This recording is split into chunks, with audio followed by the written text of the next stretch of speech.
Hello and welcome back. I have a special holiday episode for you. I'm gonna make some decorative glass candy canes and then some edible ones made from sugar.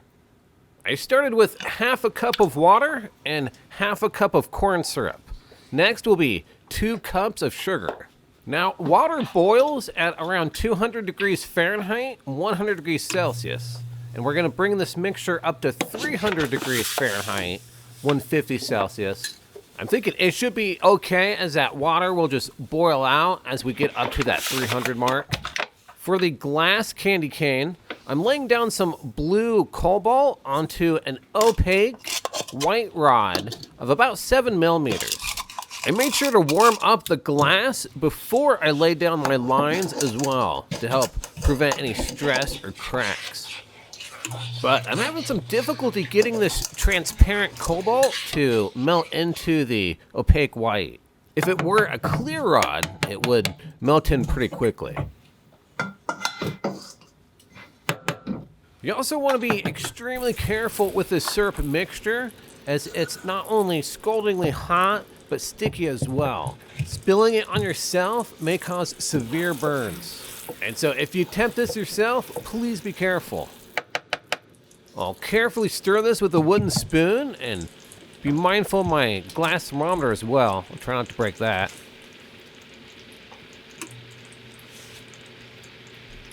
I've also added a punty to the other side of that white rod. This is basically a handle. And I'm going to try to melt in that line a little bit more before I start to twist it up. I have to be careful not to give it too much heat, as it can become too liquidy and start to drip and misshapen.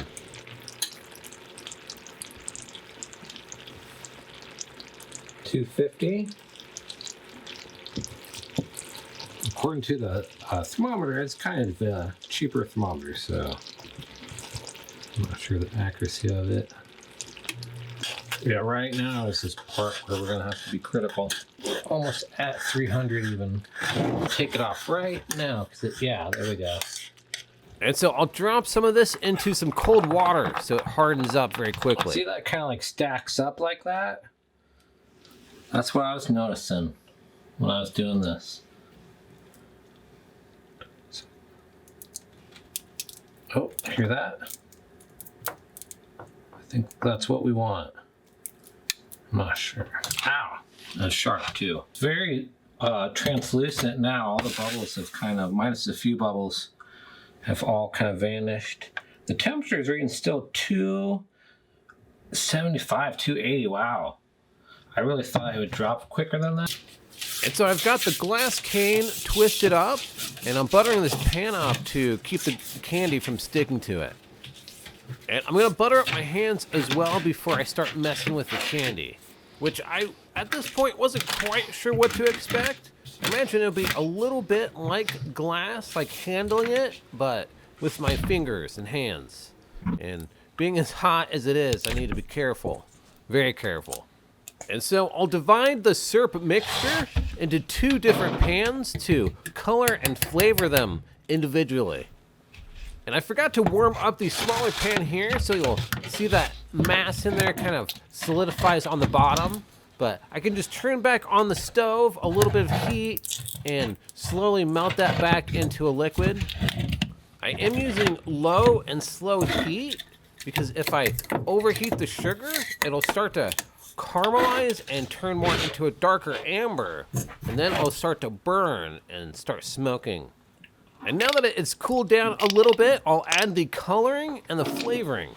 I didn't want to do that earlier when it was boiling, just in case the colors or the peppermint flavor would boil out, as they may be heat sensitive at those high temperatures. And again, if it's getting too cold to mix, it's getting really stiff, then you can just put it back on a low heat and get it back to that liquid state. I couldn't find any red food coloring, so I'm gonna use a cherry flavored drink mix.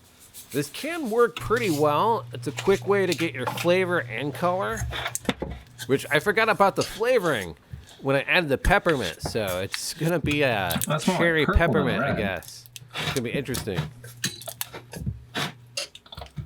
That's not what I want.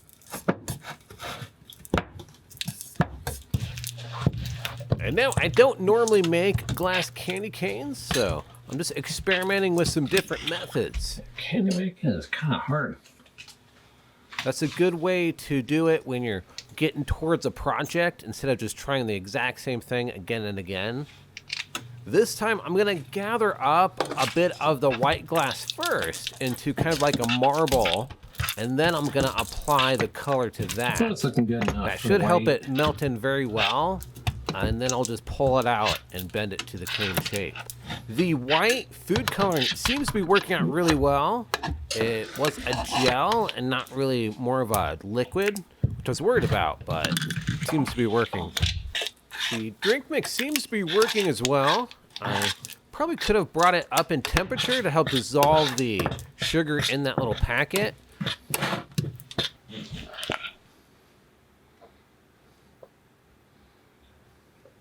And so I'm pouring it down into a line, and it really does act a lot like glass. Because the moment it gets really stringy and pulled out, it'll just immediately solidify into sharp kind of webs, which that happens with glass as well.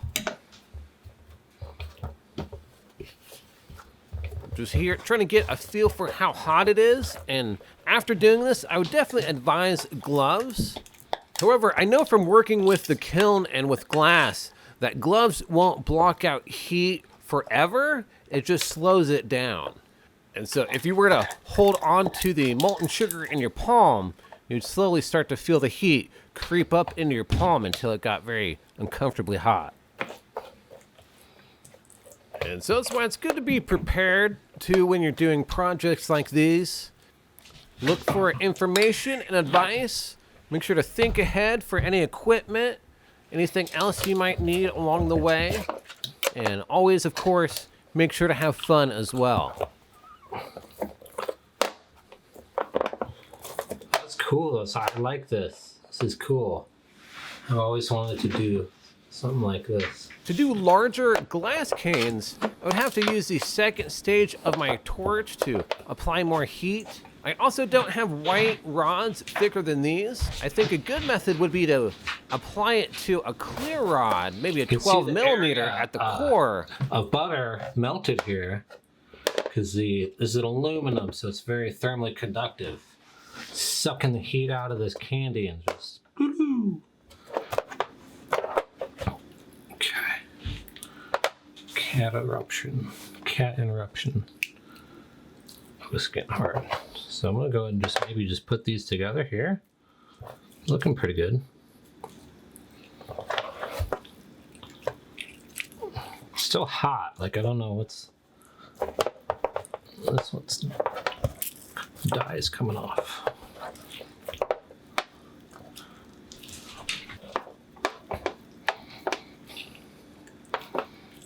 You can see I'm starting to pull out this thicker mass into that thinner pencil kind of diameter we're used to. Wow, it's very thick. A bit hot too. I think they wear gloves when they do this. Okay. Spin, spin, spin. No shake. Stay there. He's so curious. Look at that! I did it! No, no, no. Back, back, back, back. I adopted 2 cats recently, and the larger orange tabby is a bit of a troublemaker, I find. He's very curious, and he likes to get into everything. Cool this area down a bit.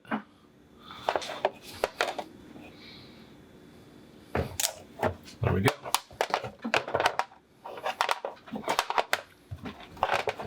So I put it back on the stove and got it back to liquidy. Look at that. That's cool. And so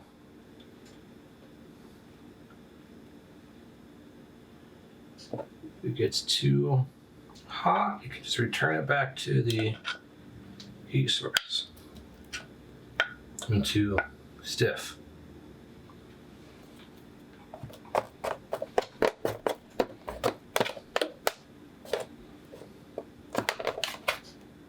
And so I've been tasting the candy as I've been going, and it seems like it tastes pretty good. When you're cooking and preparing food, it's always a good idea to try your concoction as you go to make sure you're headed in the right direction.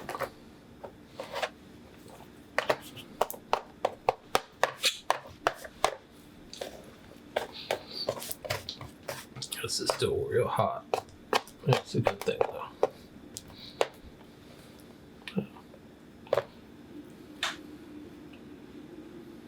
Glass and candy actually have very similar properties. They're amorphous solids, which means without a clear shape or a crystalline structure. Whereas a crystal, the molecules can kind of form together like a puzzle as puzzle pieces. And with the amorphous solid, they don't. They're just jammed together like a mash of pieces. Make sure to check out my bismuth crystal growing video if you want to see a good example of what crystalline structures can do. It's pretty amazing.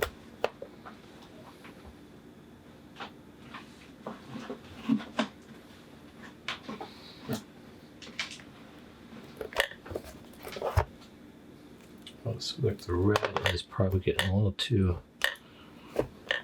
cold.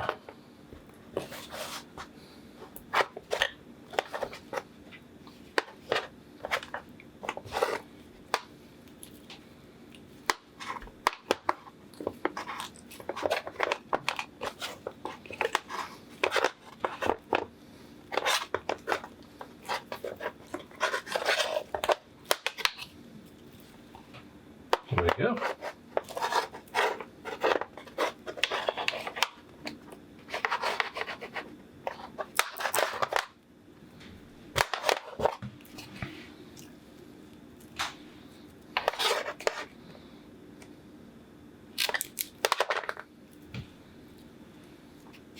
I'm just holding them against this rail. I don't know if you saw that. To just suck enough heat out. I thought that might work, and it seems like it's working.